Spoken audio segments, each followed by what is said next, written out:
अभी 1-1.5 साल पहले पार्लियामेंट का चुनाव हुआ है। मोदी जी उसी इलेक्टोरल रोल से चुनकर प्रधानमंत्री बने हैं। तो क्या इलेक्शन कमीशन ये मान रहा है, स्वीकार कर रहा है कि जिस इलेक्टोरल रोल से लोकसभा का चुनाव हुआ उसमें बहुत सारे बांग्लादेशी या दूसरे गैर कानूनी लोग वहाँ पर उस इलेक्टोरल रोल में हैं। तो बिहार में तो भाजपा की, नीतीश की ही सरकार है। ये लोग कैसे रह रहे हैं, पुलिस प्रशासन क्या कर रहा है, ये भी चिंता का बात है। सम्राट चौधरी को लॉ एंड ऑर्डर का क्या समझ है? सम्राट चौधरी तो गृह मंत्री नहीं है। सम्राट चौधरी कोई लॉ एंड ऑर्डर के विशेषज्ञ नहीं हैं। गृह मंत्री यहाँ पर नीतीश कुमार हैं और वो अचेतन अवस्था में हैं। उनकी बुद्धि और उनका मानसिक और शारीरिक स्थिति ऐसा नहीं है कि उनको पता चले सरकार का इकबाल खत्म हो गया है।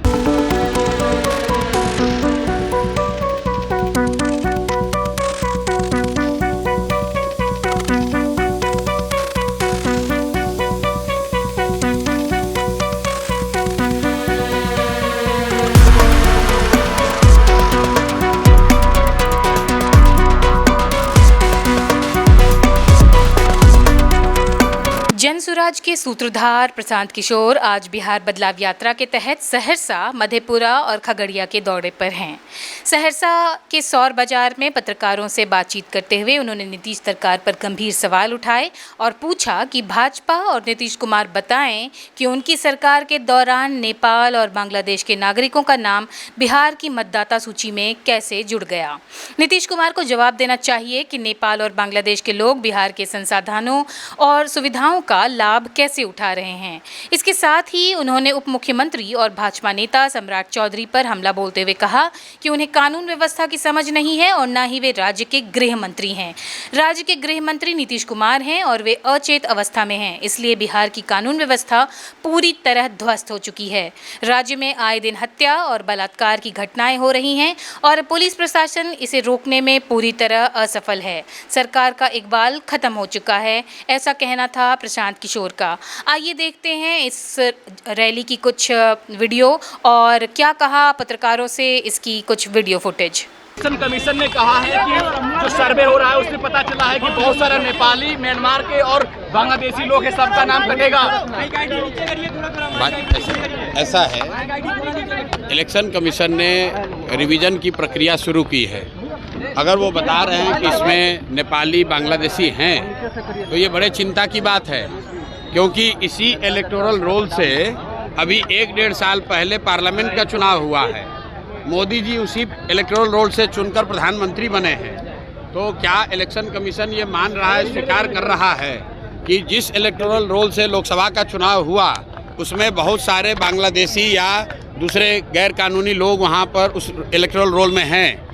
और दूसरी जो बड़ी बात है कि अगर ये लोग बिहार में आके रह रहे हैं तो बिहार में तो भाजपा की, नीतीश की ही सरकार है।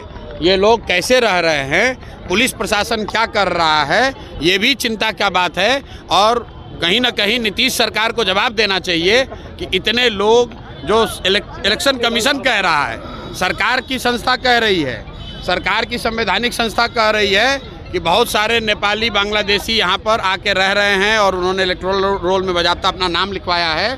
तो नीतीश सरकार को जवाब देना चाहिए कि ऐसे लोगों को बिहार में आकर रहने का, यहाँ की सुविधाओं का फ़ायदा उठाने का, यहाँ वोट देने का अधिकार उनकी सरकार के रहते कैसे संभव हो पाया है। तेजस्वी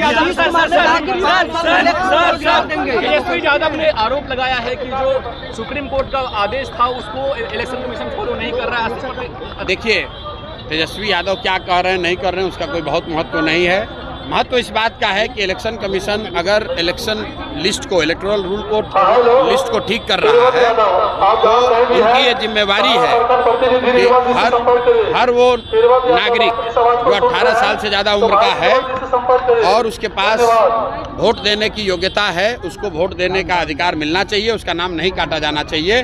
तेजस्वी यादव क्या कह रहे हैं, प्रशांत किशोर क्या कह रहे हैं, इसका महत्व नहीं है। महत्व इस बात का है कि जो भी वोट देने की योग्यता रखता है उसको वोट देने का अधिकार होना चाहिए, उसको वोट देने का मौका मिलना चाहिए।